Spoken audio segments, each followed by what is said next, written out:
Hope everyone had a good April. There's not actually a ton of titles on the list this month because I binge watched more TV shows than films this month, but still plenty of films. So let's dive in. Teenage Mutant Ninja Turtles: Mutant Mayhem. I rewatched this. It came onto Paramount Plus, and it's just as much fun the second time. It's got great pacing. The voice cast are amazing. The four guys they've got playing the Turtles all had great chemistry, and you really believe that they're kids for once. They actually play them as teenagers, and you believe like the brotherhood and how much they love each other. And Io Adebari was fantastic as always as April, and Ice Cube was fucking hilarious as the bad guy as Superfly. And I love the animation style, the kind of like the Spider-Verse style, kind of unpolished animation style. So I think animation a few years ago had fallen into a bit of a rut where everything just looked really polished and clean, and it just looked so bland and sort of didn't have much of a personal touch. Whereas with Spider-Verse and now with Mutant Mayhem,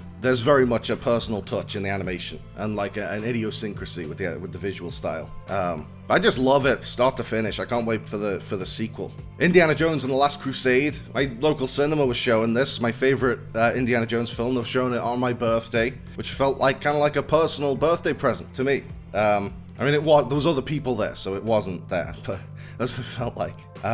It was just great. I'd never seen it on a big screen before, so it was great to see all those action scenes blown up on a big screen, like the tank sequence and the boat chase in Venice. And it was great to see Harrison Ford and Sean Connery's banter with an audience and kind of laugh along with a big room full of people. So that was a lot of fun. Stop or my mom will shoot. This, I'm writing a book about the worst movies ever made, and I'd never seen this one with Sylvester Stallone, but just from the title alone, you know it's going to be one of the worst films ever made. And actually the story of the behind-the-scenes story of how Arnold Schwarzenegger kind of tricked Stallone into being in it when it was like at the height of their rivalry, and Arnold knew it was going to be a terrible film, and he kind of told Sly, "Oh, I'm really interested in being in this. It's going to be a great movie." And then Sly jumped the gun and got himself into it, and Arnold's there laughing to himself as it comes out and is panned as the worst film ever made. But I actually like the premise of it. I like the premise of a buddy cop movie where this cool renegade cop has to like work with his mom, who's just this nagging old lady who, really overbearing and wants to get involved in his personal life. But I think for that premise, it would have worked better to get a comedy person for the lead role, to get like Chevy Chase or someone for the Stallone role. I don't think it worked too well with an action guy in the lead role. But, it was enjoyable for how bad it is. It was enjoyable for its awfulness. Emily the Criminal. This came on Netflix, and I thought it was really interesting. It's kind of Aubrey Plaza stars as this woman who's kind of down on her luck, can't really get a job and can't really make money, and she gets involved in this like credit card fraud ring. It was just great to see a more sort of subdued, dramatic Aubrey Plaza, because she could have easily rested on her laurels and just done her April Ludgate comedic persona, for the rest of her career. And I love to see her in deadpan comedic mode as well, but it was interesting to see her tackle a more dramatic, more serious role, and she was great in it. American Nightmare. I don't usually, I'm very immature and idiotic, so I don't normally watch that many documentaries. But this one came highly recommended. It's like a true crime thing on Netflix. I think it's 3 parts. Basically about how this guy's girlfriend was kidnapped in the middle of the night. These guys came into their house and took her, and as soon as he reports it to the police, his story sounds a bit ridiculous, so they don't believe it for a second, and they immediately assume he's the guilty party. He's killed his girlfriend, and he's trying to claim she was kidnapped so he can get off scot-free. But that must be against some kind of procedure or some kind of protocol where you don't even pretend to believe his story. You don't even like follow up on the story. You just immediately don't believe the story and immediately peg him as the bad guy. And he was telling the truth, and he ended up getting a big settlement out of it. But of course, it would have been nice if they'd just believed him to begin with. There's a really interesting story in it. It happened around the time Gone Girl came out, and so it got a lot of press for being like a real life Gone Girl case. It was really interesting, really hard hitting, especially when you hear the woman who was kidnapped, you hear her account of everything and what it was like while she was being held hostage, and it just sounds absolutely terrifying. And it just makes you so mad that all this horrible stuff was happening to her and the police didn't believe a word of it. But yeah, that was really like captivating. Captive State. This was a piece of shit. It was an interesting setup where it's like a future where aliens have invaded Earth, and it's, I can't even remember what the conceit of it was now. I remember John Goodman was the villain, and it was sort of wanting to be a sci-fi metaphor for how the government oppresses the little guy. but with aliens. But it was just awful. It was really poorly made, you know? It was when there was supposed to be like a nail-biting thriller sequence. It was just completely unengaging and completely unexciting, and it was cut weirdly, and you just couldn't get into it. It was really terrible. And I love John Goodman, but he wasn't enough to save this, because it was so badly written and badly shot and badly edited. And it had nothing to say, really, as much as it wanted to be about the world, about the entire world and how people treat each other. It had nothing to say. Charade, or Charade.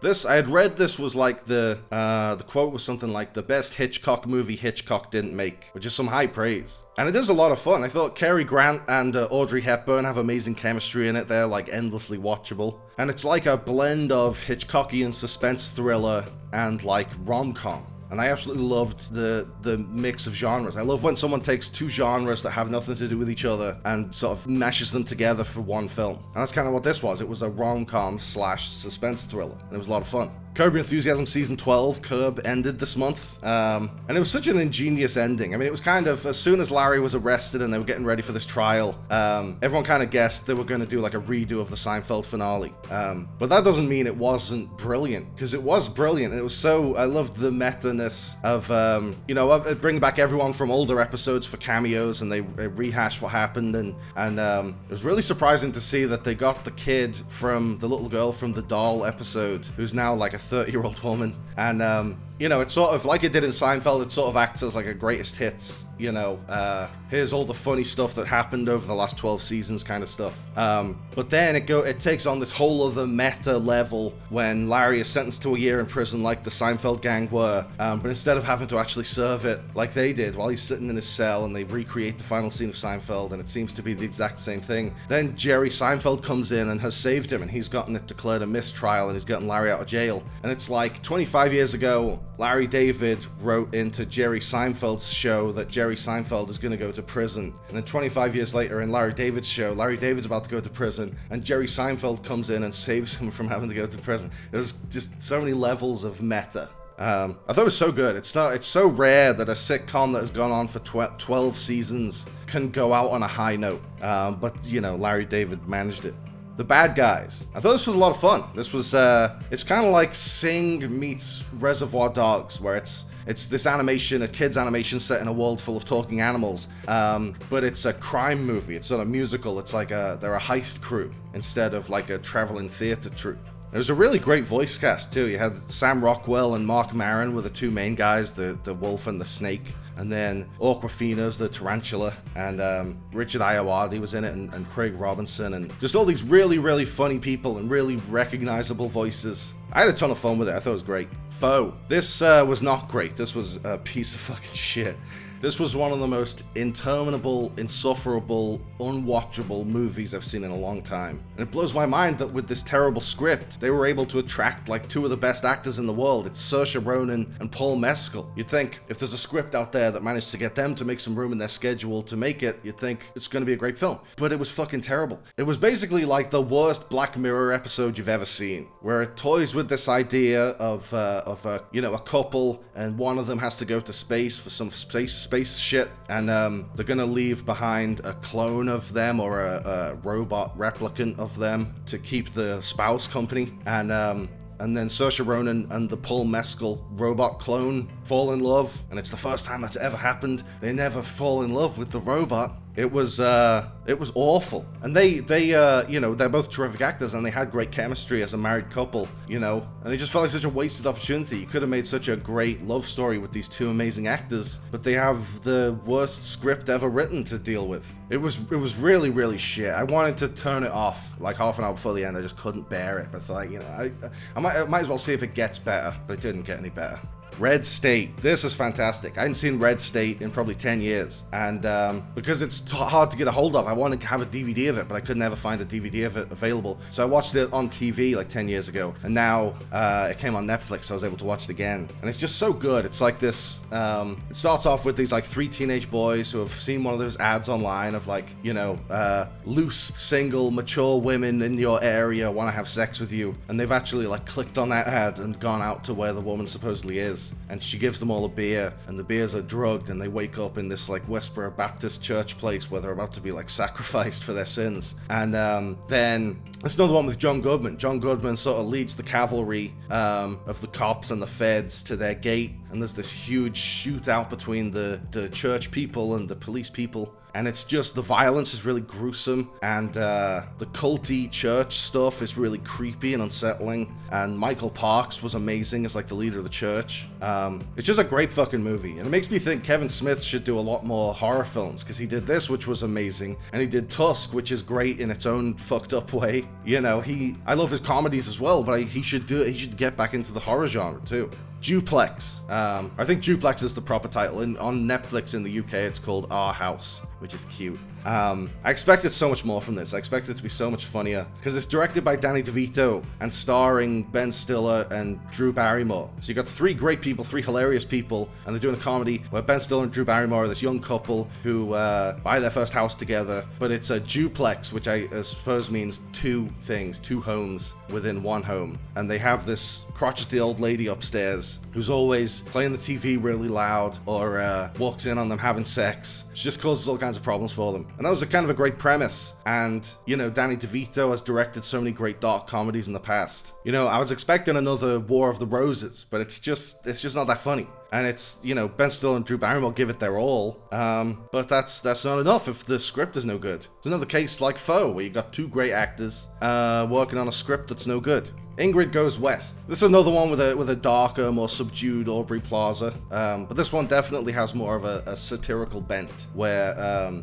she plays this kind of mentally unstable woman who's just got out of a psychiatric facility, and she becomes obsessed with this influencer in California, played by Elizabeth Olsen, played brilliantly by Elizabeth Olsen. And so she starts like getting her hair done at the same places and going to the same cafes she goes to that she sees her tag in her Instagram posts, and she essentially kind of starts stalking her, and eventually they meet and they strike up a bit of a friendship, but it's all under these false pretenses where she's been stalking her forever so she could manufacture this friendship. And Wyatt Russell played Elizabeth Olsen's husband, and he was great, and Billy Magnuson plays their friend, who also was great, and he did his usual kind of like unbearably smarmy, but obviously he's putting it on and it's part of the character kind of thing, which was great. And then it becomes a thing of, is she going to be found out? Are they going to find out that she's been following them and that she manipulated this friendship to happen? And how far will she go to prevent the truth from getting out? Really interesting stuff. X-Men 97. This has continued to delight. This is a fantastic show. It picks up the torch exactly where the old 90s animated series left off, and takes it into all new pastures. And I think the writing has been spectacular. The way they've been able to balance all these different characters and dig deep into their, you know, not just like, okay, so this one has these superpowers and this one has these superpowers, and they're going to use it this way against this supervillain. You know, it's really about the people. It's really about their feelings and who they are and their personality and their relationships with each other, while there is also plenty of superhero action. And the animation's really beautiful. The animation's fantastic, where it's the same style as the 90s show, because they've got modern technology now. They can make it look better and look more vibrant and more colorful. It's just been a really great show. Huge improvement over What If. Awakenings. This is an interesting film. I love seeing dramatic Robin Williams. You know, I love seeing Robin Williams in Good Will Hunting mode, or in Dead Poet Society mode, where he still has his warmth and his lovability. Although I also love when he plays a cold-hearted killer or a psychopath in like 1 Hour Photo or Insomnia or something like that. But I love these roles where he's still very warm and very funny and very affable, but it's in a dramatic context and it's not in a big, wacky, broad comedy sense. And in Awakenings, he's this doctor who he basically like has this ward full of patients who are catatonic and have been for years. And he sort of like tests this new drug that could wake them up, and they all wake up and they have to like readjust now to life, because when they became catatonic they were so much younger, and now they're like old people and they want to live life to the full, but they're not allowed to leave the hospital. And specifically that's through the lens of the Robert De Niro character. He's sort of like, if it's a two-hander, it's Robin Williams and Robert De Niro. And De Niro is more than anyone wants to get out, and he just wants to go, like, even if he just wants to go for a walk and they want to stop him. And Robin Williams is sort of caught in the middle of the hospital staff who want to like drag him back to his bed and pin him down, and Robert De Niro who wants to go out and explore, but he's not really allowed to. It's a really interesting movie, really well acted, and they were a great double act, De Niro and Robin Williams. The Old Oak. This is the most recent Ken Loach film. And I've not seen a ton of Ken Loach films, but I loved all the ones I've seen. I love how naturalistic and true to life they are. And, you know, they're the kind of films where you just feel like you're dropping in on some people's lives. It's not like a big, extravagant movie. It's just, almost feels documentary-like, but it's fiction and it's acting. It's just really great acting. And this was about like a small town in England. It used to be this like thriving sort of mining town, but now it's like well past its glory days. And then like a busload of Syrian refugees come because that's where they've been sort of set up with some housing in this town. And there's like immediately tensions because a lot of the local people are racist and xenophobic and don't like the idea of Syrian refugees living among them. And so it's not that easy to watch in some parts because there's so many scenes of just uncompromising discrimination. But the emotional core of it is this pub landlord who strikes up a friendship with one of the refugees who's like a photographer, and they become like close friends. And you see how like all of his regulars at the bar start to resent him just because he's become friends with one of the refugees. It was really, really powerful stuff and really beautiful, just like human storytelling and human characters and beautiful performances. I thought it was really moving. Suzume. This was a really beautiful movie too. Really just gorgeous animation and, you know, the colors and just the visuals. And it's all about like magical doors that are like portals to another world, and it's the way they pulled all that off was just so spectacular. But it also, in all the extravagant, mystical imagery, it doesn't lose track of, you know, the human storylines and the relationships between, like, parent and child, and just, like, a really beautiful kind of fantasy adventure that I thought was done really well. One Day on Netflix. This broke my fucking heart. I've never seen the previous film version of the book, and I haven't read the book, but just from how they extrapolated the book, and the different days that these two people meet up with each other every year, I imagine it'd be very disjointed and I just don't think it would work as a feature film. I think it had to be done as a limited series like this. Because I think if you crammed it all into a film, you might get like the main plot points in, but you're not going to have space to develop the relationship like they did in this show. Because in the show, there's so much time to show these two people first getting to know each other, and then how their relationship evolves over like 20 years. And the actors, let me just look up their names. They were fantastic. Leo Woodall, who was also in White Lotus, and Ambika Mod, which I hope I'm pronouncing that correctly, probably not. She was in This Is Gonna Hurt on BBC. They're amazing in this. They have such great chemistry, and it's you know, from the moment they meet and the moment they start talking to each other, the chemistry is just there, and you want to see them get together. But circumstances and things change, and their relationship evolves over so many years, and it takes them so long to finally see we love each other and we should be together. And one of those classic things where you're kind of yelling at the screen, "Come on, you love each other," but they don't see it for a long time. And so I was loving it. I was watching it and I was loving it, and I was having a great time with it. And there were really funny parts where I was laughing out loud, and really sad parts where I was kind of tearing up. And then, without wanting to spoil anything, although maybe this is a spoiler in itself, but towards the end, it takes a very, very fucking heartbreaking turn. And it made me kind of resent the directors and writers and the actors for doing that to me. For making me fall in love with these two people, and then doing the most horrible, tragic thing they could do, and just leaving me filled with despair and breaking my heart. And, you know, it was still great right up to the end. I still loved watching it, and I still loved seeing where these characters ended up and where the story ended up. But I was crying so fucking much. I was crying through the whole, like, last 2 episodes. And then when it was over, I just had to do nothing but sob for half an hour. I was doing a bit of work. I had to stop the work and just weep for a little while. But I feel like anything that gets such a huge emotional response and such a deeply felt emotional response is doing something right. You know, I thought it was really brilliant, but kind of unfair and cruel with how heartbreaking it was also. But it was a really beautiful story. I wish it had a happier ending, but it's a better story without the happy ending. But really fucking sad. His Girl Friday. I rewatched this. I haven't seen it in a few years. But it's such the ultimate screwball comedy.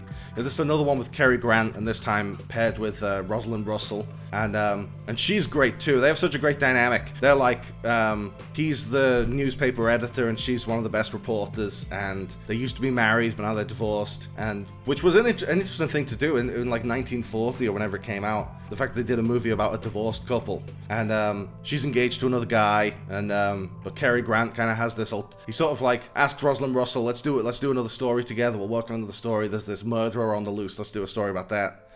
With the ulterior motive that, you know, I'm going to win you back, we're going to get back together. And they have such a great dynamic where he's so, as much as it is his ulterior motive, he's so upfront about still being in love with her and about constantly trying to undermine her new fiancé. You know, it's so funny, and he plays the sort of obliviousness where he thinks he's being subtle, but he's being completely unsubtle. You know, Cary Grant was so great with all that stuff, and Rosalind Russell. This is another thing that was, like, weird for 1940, where, you know, she plays such a strong, independent woman in this movie. The kind that you don't even really see in that many films today, much less 100 years ago. But it's just, the whole thing felt so ahead of its time. And I love the dialogue in screwball comedies, the kind of like snappy repartee, and His Girl Friday is like the perfect example of that. Civil War. I did a whole video reviewing this, so I don't need to go over it again, but I really enjoyed it. You know, a lot of people who didn't like it, and a lot of the sort of negative comments disagreeing with my positive review in the video, there's people who felt it doesn't explore enough of the politics of the war. It doesn't tell you what the president's political party is, and it doesn't tell you how this war broke out or what side it's on. And there's a mention at one point of the Antifa massacre, but it's not clear if Antifa massacred some people or if it was a massive massacre of Antifa people. And Antifa's not even an organization, it's an ideology, so even that's vague.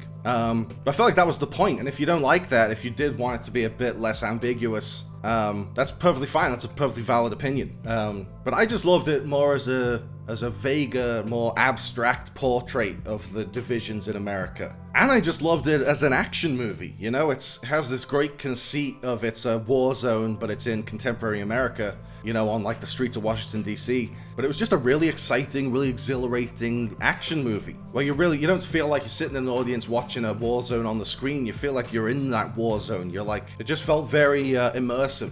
And I don't mind the ambiguity. I mean, we all know what the divisions are that are tearing America apart. I don't think a direct mention of Donald Trump or someone wearing a MAGA hat or something would have magically made it a much better movie. It leaves you to fill in the blanks. And by doing that, you don't get to have a knee-jerk reaction based on your own political opinions. And that way, it's completely timeless. You know, it's not something that's going to go out of date and become irrelevant after the presidential election later this year. It's something that's going to hold up in 10 years or in 20 years, assuming there isn't an actual American Civil War by then.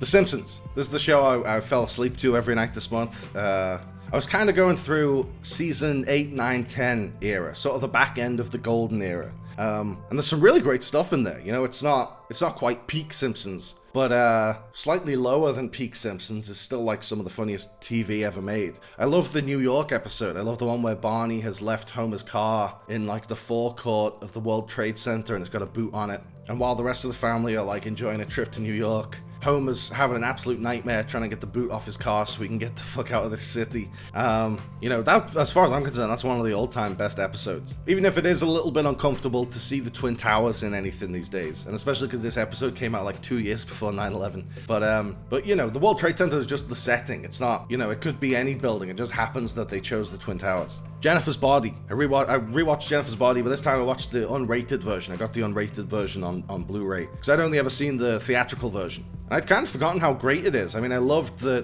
campiness of it, and the throwback to like classic 80s high school horror movies, but with more of a modern sensibility and with more of a modern darkness to it. Yeah, and Megan Fox was really great in it, where she plays into the subversion of like, usually the trope in a horror movie is like the beautiful woman is the one who goes into the basement and gets killed or whatever, or goes running off into the woods and gets eaten by the monster. But in this, the beautiful cheerleader is the monster. And Amanda Seyfried was great in it as the kind of like, she's the protagonist of it all. And she's like, her character's really nerdy, but it's not like in an archetypal way or in like a stereotypical way. She feels very three-dimensional. And I think that's all just down to Diablo Cody's writing. She's a really great writer. And this was like her follow-up to Juno. Blade Runner. I watched Blade Runner, the final cut, because I was doing the Dummy's Guide to Blade Runner. And I honestly, since I was like 13, I must have seen this film 20 times. And I don't think I ever fully understood it until this time, where I was actually sitting there with a notepad trying to decipher everything. And I'd always appreciated it for the majesty of the visuals and just how well thought out this vision of the future is. And, you know, the way it transplants all the tropes of film noir into a sci-fi setting, I thought was really great. But this is the first time I actually sort of like understood the deeper themes and how everything connects together. It's just a great fucking movie. But you don't need me to tell you that. It's a classic. But it is. Mindhunter. My friend Mike recommended this show Mindhunter on Netflix, about these two FBI agents flying around the country in like the 70s and 80s, interviewing serial killers. But it's like before the term serial killer existed, and they kind of coined the term serial killer while they're researching these guys. And so you get to see actors playing like David Berkowitz and Charles Manson and all these like notorious serial killers, just in like one-on-one conversations about what their motivations were and what their upbringing was that led them to this kind of life. And it's really fascinating stuff. Really dark. There's some really dark, grisly, gruesome storylines. But I loved it. I thought it was a great show. And I have a whole new appreciation now for Jonathan Groff, because previously I'd only known him as the new Agent Smith from The Matrix Resurrections. And, you know, he's no Hugo Weaving. You can't replace Hugo Weaving as Agent Smith. And so I had this preconceived notion that I don't like Jonathan Groff, but I thought he was fantastic in this as the lead character, Holden Ford. And Holt hang on, let me look this up, I don't know how to pronounce it. Holt McCallany, who plays Ford's partner. He was the dad in The Iron Claw, and I thought he was fucking great in that, and he was great in this. And Anna Torv plays the sort of third person in their group. She's more on the psychotherapy side of things. You know, she was Tess in The Last of Us. She's great, and she was great in this. Just an all-around great show, great television. And now that I've seen the 2 seasons of there, I understand why people want a season 3, and they never made a season 3. Now I'm on that bandwagon. I want to see fucking Mindhunter season 3. Office Space. I rewatched Office Space, which is just such a comedy classic, such a timeless, hilarious gem. And it's, you know, it was very much a satire of the corporate culture of the 90s. I feel like so much of the humor about just being fed up with work and fed up with the corporate environment, and how it used to be you had like one boss, but now you have like 5 or 6 bosses, and how that can be kind of exhausting.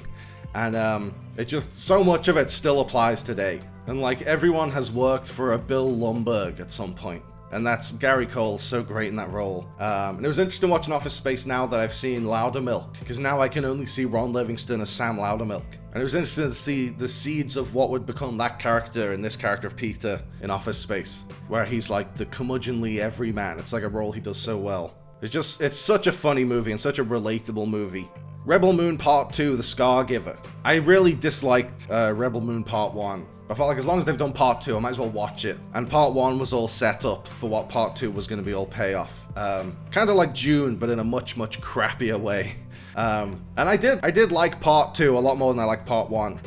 Even though it's gotten worse reviews, it's gotten a lower Rotten Tomatoes score. I think that's because Part 2 has had to pay for the sins of Part 1. You know, the fact that Zack Snyder couldn't just edit this down to one movie. He had to do it as a 2-part thing, 2 separate 2-hour movies, where the whole of Part 1 is just getting the band back together, going from planet to planet, picking up different rogue, renegade gunslingers. They're all the same fucking character. No one has any distinctive personality traits that the other one doesn't have. You know, I felt like after critics had been forced to sit through that, and then 3 months or 4 months later, Part 2 comes out and they have to sit through that. I feel like critics must have felt like a captive audience. They must have felt like Zack Snyder's there holding them at gunpoint, forcing them to watch his movie. And this story didn't need to be told in 2 parts. A story like June, or, you know, Across the Spider-Verse ended up just being the first part of the sequel story where Part 3 is going to tie that off. Those are such massive stories with so many different things going on that it made sense to split them into 2 movies. This one didn't. Akira Kurosawa managed to do this in 1 movie with 7 Samurai. So I don't know why Zack Snyder needed 2 movies to do it. It's just 7 Samurai in space. It's not that hard. You could do it in 90 minutes. So basically, by splitting it into 2 films, you're watching a 4-hour rough cut in 2 parts. But I liked Part 2 marginally more than Part 1 because there was some cool action in it. I didn't understand what the battle tactics were of the bad guy. It was just the good guys and the bad guys running at each other in a big field of wheat. But I loved seeing the Anthony Hopkins droid character. I loved seeing him finally spring into action and do something. And, you know, there was some cool action stuff in it, but I don't give a single solitary fuck about any of the characters whatsoever. There's characters who die, and that's supposedly supposed to be the big tragic consequence, but you just don't fucking care about them, so you don't care that they're dead. So, I think on the whole, Rebel Moon was a miserable failed endeavor. And, you know, Zack Snyder's saying he wants to make a trilogy of 2-part films, which would be 6 films total, which sounds like more of a threat, you know? But now I've seen Rebel Moon Part 1 and Part 2. If there's ever a Part 3, I really don't think I'll be watching it. But let's be honest, I didn't think I'd watch Part 2. I probably will fucking watch Part 3 if they make it, but, I didn't like it, and I know I'm not gonna like 3. But I suppose I'm part of the problem, you know? They're not gonna keep making Rebel Moon movies unless people watch them. And if I'm one of the idiots watching it, I'm contributing to there eventually being a Rebel Moon Part 6. So I apologize in advance if that does happen. Baby Reindeer on Netflix. This was really powerful stuff, really incredibly written and acted, and just like a fantastic, incredible story. I ended up watching the whole thing in one go, because I was hanging out with my sister. We had sort of like an afternoon to kill, and we both heard good things about this Baby Reindeer, and we thought, okay, let's stick on the first episode, see how that goes. We ended up just watching the whole thing in a row in one sitting. It's so engrossing, and it's split into episodes, but you'll just watch it as a movie. You'll just watch it as a 3.5-hour movie because it's so compelling. And every time you get to the end of an episode, you can't just be like, well, what now? Let's turn this off and do something else. You're like, no, I want to fucking see what happens next right now. And it's Richard Gadd as the star of it, and the writer and creator, and I think he'd been previously doing the same sort of story as a stage show before he turned it to a Netflix series. And it's basically about, well, it starts off, he's a bartender at a pub, and this woman comes in who claims she's like a high-priced lawyer who works with Ed Miliband and David Cameron and Nick Clegg. But she also claims she can't afford a cup of tea or a glass of Diet Coke. So he just feels sorry for her, and he gives her a glass of Coke on the house. And he has no idea what that will lead to, how that will alter his life, because she just becomes obsessed with him and starts stalking him, starts following him around, and she sends him like 200 emails a day. And then as the series goes on, it digs into his past and his whole history and all these horrible things that have happened to him. And it starts to explain why he doesn't just go straight to the police, because it's sort of like, if I didn't go to the police for that other stuff, it'll seem silly if I go to the police for this, just in his own mind. And what I thought was really interesting is that, you know, he's made this autobiographical story about all these really, truly terrible things you wouldn't wish on your worst enemy that have happened to him in his life. And, but it doesn't have a tone of like, woe is me, even though woe is him, and he could totally just be woe is me because the worst things imaginable have happened to him. He takes this introspective look and this very self-critical look where he looks at his own role in it, which is really interesting. It's hard to describe, but it's unlike anything I've ever seen, and it's so deeply personal and so brutally honest, and I thought it was fantastic. I thought it was a masterpiece, and Richard Gadd deserves all the awards he's undoubtedly about to get.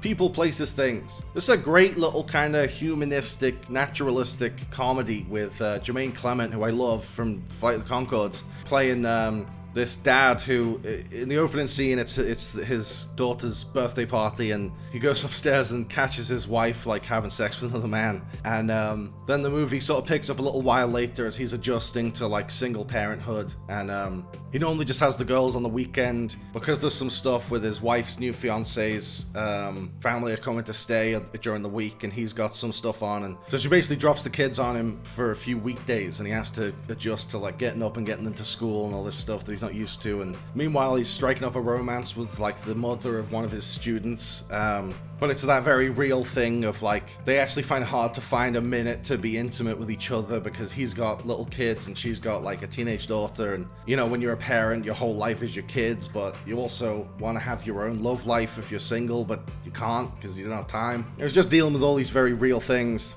I thought it was fantastic. Jermaine Clement was hilarious in it as always, and Regina Hall was great as his love interest. I thought it was just a great little, 80-minute indie comedy. I had a really great time with it, and it's really, will make you laugh, and it'll make you feel, and it'll make you think. I really enjoyed it. I had a really great time with it. I'll See You in My Dreams. There's another, little, tiny, low-budget comedy, just about people and relationships, and Blythe Danner is the star of it. She's like this sort of older single lady who's trying to get back in the dating scene, and she goes speed dating with her friend, played by Rhea Perlman. who was really hilarious in this as always. And it's a complete disaster, the speed date thing. But then she meets Sam Elliott, who's like the most charming guy she could possibly meet, and they strike up a bit of a romance. And meanwhile, she's sparked up a friendship with her pool guy, played by Martin Starr, who I also love, who's great in this. And it was a fantastic cast. You know, you got Blythe Danner, Martin Starr, Sam Elliott, Rhea Perlman, and June Squibb, who I fucking adore, who's great. She plays one of Blythe Danner's friends, and Malin Ackerman. I'm not sure that's how you pronounce it. There's an accent on the A, but I don't know how to pronounce the accent. She was great as Blythe Danner's daughter. It was another wonderful little movie, you know, that will make you laugh and make you feel and all this stuff. So you have everything I watched in April. There's some really good stuff, some really terrible stuff, like Foe and Captive State, Stop or My Mom Will Shoot, Rebel Fucking Moon. But there's some really great stuff too. You know, Baby Reindeer was amazing. And, you know, His Girl Friday, Blade Runner, they're like all-time classics. And more recent stuff, Ingrid Goes West, Mindhunter. So yeah, on the whole, this was a good month for movies and TV, with a couple of exceptions. What have you all been watching this month? Let me know in the comments. Or do you have any recommendations of some stuff? And I'll check it out. And I'll speak to you at the end of May. Thanks for watching, guys. I hope you liked the video. Remember to like and subscribe and click on the little bell. And also seize the day and call your mom and be kind to yourself.